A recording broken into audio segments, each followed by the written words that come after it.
Voices continue. Carrying on from the observational voices is the critical voice or voices.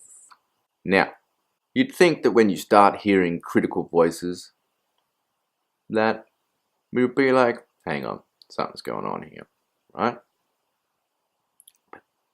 You see, the thing about schizophrenia is, it is your mind fucking with your mind.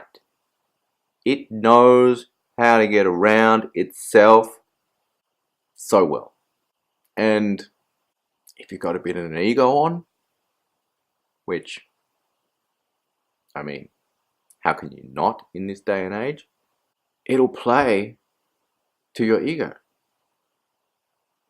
And I mean, I spent a fair bit of time scrolling through YouTube comments on schizophrenic stuff, and so many people mentioning, oh, I have voices, but they're all positive, they're nice, they keep me upbeat and blah, blah, blah. Yeah, that's exactly how it goes. That's exactly how it is, you know. For years and years and years, I had more positive, more reinforcement, more in my 20s. This was like, yeah, good job. No matter what I was doing, good work. Yeah, keep going. Let's do this. Yeah, that's good. Hey man, that's good work. That's good work. You're doing good. You're doing good. You're doing good. And then it started to establish a hold. You know, I started to listen to these things. You know, and I started to, I wouldn't say follow direction, but involve them in my thought process. Because hey, when someone or something is sitting there giving you a nice feeling, I mean, you'd be a fool not to grab onto this, right? But that's the catch. And once they get a hold, they are kind of like a parasite. Shit can get out of hand pretty quickly. And before you know it, the positive critical has become negative critical. And if you start to feel a bit down, then this gets amplified. And then as this gets amplified, you start to become depressed.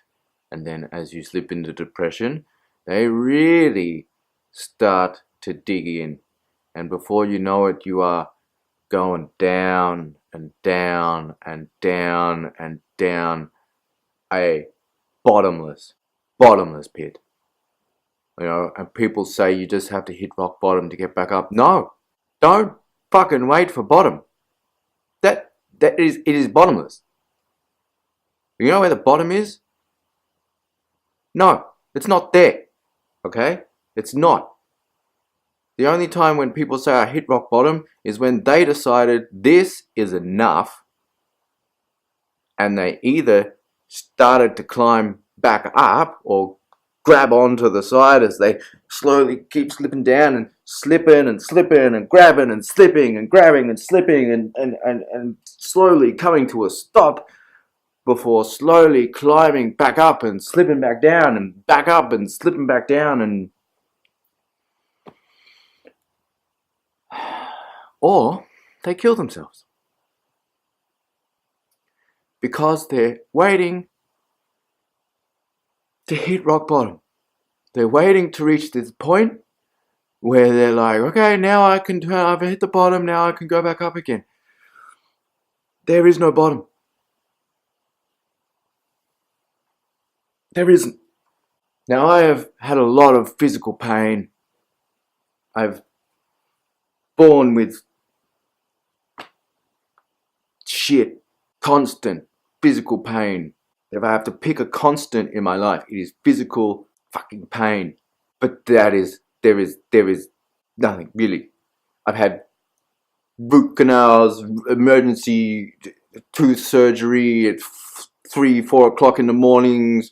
I've had highly stage 3 dislocated shoulder, multiple surgeries. a dislocated knee, shattered my heel, I shattered my hand, constant back pain, I fractured my pelvis, half crushed, half cut through the end of my toe, burnt myself, hit myself, fallen from great heights, had my head split open multiple times. There's nothing compared with emotional destruction. That's a pain that is from the inside out. A pain where you literally want to cut yourself or burn yourself or beat yourself up just so that you can make some form of this pain real. And when you have this, you experience this physical pain, it relieves this emotional pain because the physical pain is less than the emotional pain, but you can focus on it. Sidetracked. Editor's note, in this video, I am in no way promoting self-harm. I am merely making a correlation that I believe as to be one of the reasons why I and other people that I have met and spoken with do self-harm. I am not saying here self-harm makes your pain real. Your pain is already real. Just because there is no physical symptom doesn't mean that it is not real. What happens in here to you is real. Just because no one else can experience or no one else can see it does not make it less real.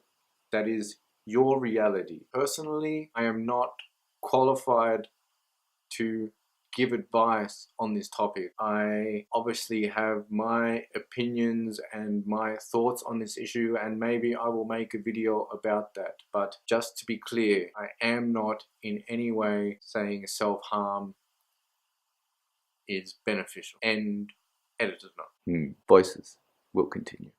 To be continued.